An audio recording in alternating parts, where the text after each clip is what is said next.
fintech enthusiasts.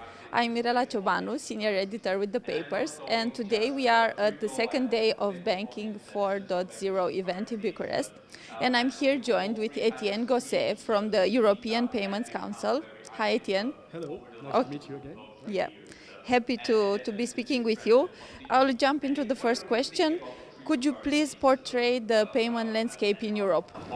That's a difficult question, but I think the best way to respond to this is to say that there is much more diversity in the payment landscape than it used to be. Many more players, many more solutions, more technology, actually also crypto aspects that are coming in. So basically, it's very difficult to decide in your own mind, okay, who are going to be the winners?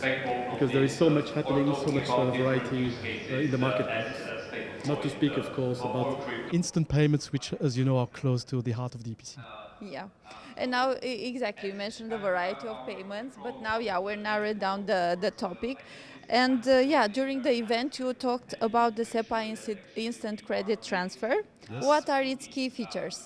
Well, the key feature is that actually it's fast, instant. So within 10 seconds, the payment is actually on the account of the beneficiary, and it's final.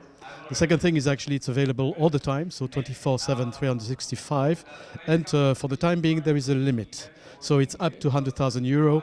But what you really need to remember, it's from account to account within 10 seconds, in practice within 3, and it's final. Oh, great improvement. And yeah, one of, so narrowing down more the topic, one of SEPA's offering is SEPA request to pay. Mm-hmm. Could you please tell us more about it? So its scope, model, what are some of its updates? So it's a new offering from the EPC. The EPC is offering a toolbox, and in its toolbox now there is the request to pay scheme, which is not a payment scheme, which is actually a messaging scheme, which enables the beneficiary, the payee, to request a payment from the payer, the originator of the payment, in a digital way, real time and anytime. So it's actually really a bit similar to the SET Instant in terms of features, but it's actually facilitating payment and ensuring that actually you can request someone to pay. He says yes or she says yes, and then you know that actually the payment will take place. And there are many use cases. It can be used for e-commerce, for B2B transactions.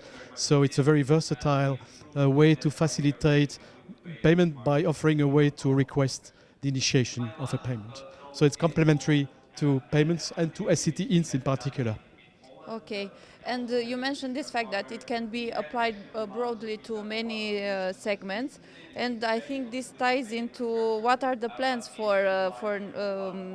SEPA request to pay for 2022, yes. Its applicabilities.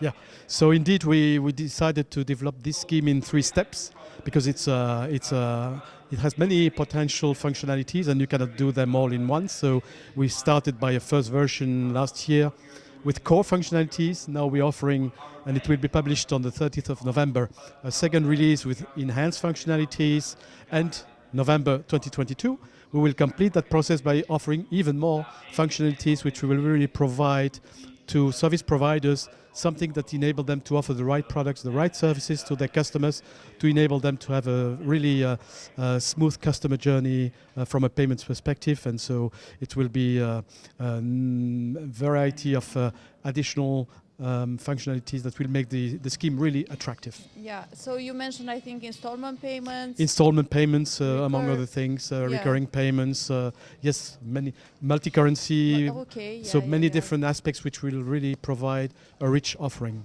Yeah, and now we'll step a bit back and we'll look broadly at payments innovation. Mm-hmm. And I wanted to find out from you, what payment solution do you find most innovative these days? Well, I think it's being able to pay with your watch. Okay, so it's a wearable payment. Yes, a wearable payment. I think that's really cute and lovely, and actually that's really making the paying experience so smooth and frictionless. Actually, yeah, my husband all the time uses it because he's so into sports. Yes. And it's quite easy, you go out and... It's not my husband because it's my son who's really doing that all the time, and I believe this is really a perfect customer experience. Yeah, so we mentioned wearable payments, sports. Mm-hmm. Where do you see huge potential for payments innovation? in terms of methods, areas to... I think to make the payments invisible when it has to, small amounts, for example, and on the other hand, for payments where you want to be sure you're right in accepting the or approving the payment, that you feel that you have the security that gives you the comfort that indeed this is the payment that you want to make, this is the person or the company you want to make the payment to. So it's these two extreme experiences. One, you don't care, it's small amount and it has to be as smooth as possible, and the other one, you do care because it's a larger amount and you want to be sure it's the right thing that you want to do. So it's really these two extremes that I think are very important from a customer perspective. No friction and friction. Low amount, no friction. Friction if it's a higher amount. Yeah, but the right friction. Based on risk taking. Yes, absolutely. Yeah, and we are getting closer to 2022. What are the most payment methods to watch for? The payment methods trends. I think account to account. Of course, I speak maybe with a biased view because we are promoting ICT Instant, but I really believe this is something that will even gather more momentum. There will be more and more solutions enabling the use of account to account payment at the point of sale on the internet, P2P. So I think that's one. And I think indeed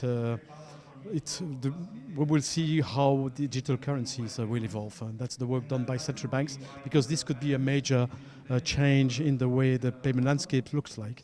But this is a more longer term trend, but 2022 will be important for all the work that is being done in many countries and by the European Central Bank in thinking about whether CBDC, central bank digital currency, will be something to be offered and will be part of the future payment landscape in Europe. Yeah.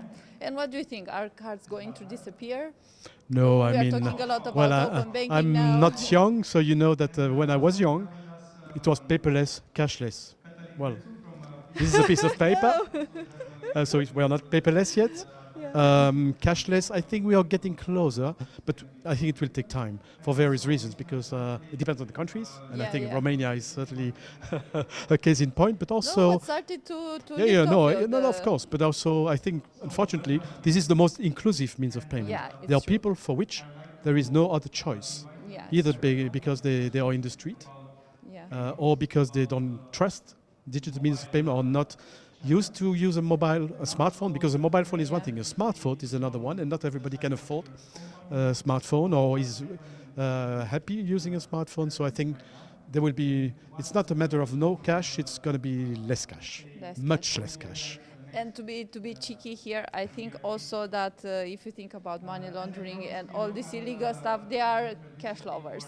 Yes, of course, but as we know, that's why but that's why you need to have limits to the cash that you can use for payments, and of course the entry and exit points need to do the necessary controls to make sure that the money is coming from licit sources and not from illicit sources. Yeah. And now, since we are at the Banking 4.0, what are your main takes from the event?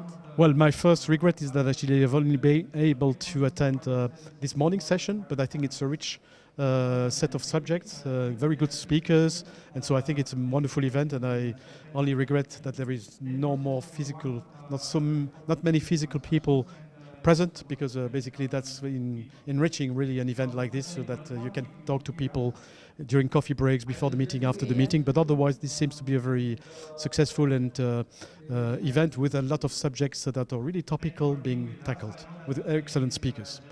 Except myself, of course. No. So including you. Oh, you're too kind. You're too kind. Yeah. Thank you so much. My pleasure. Thank you very much. Yeah. Hope to see you again next year. Yes, so do I. Cheers. Thank you. Thank you. Bye-bye. Thank you.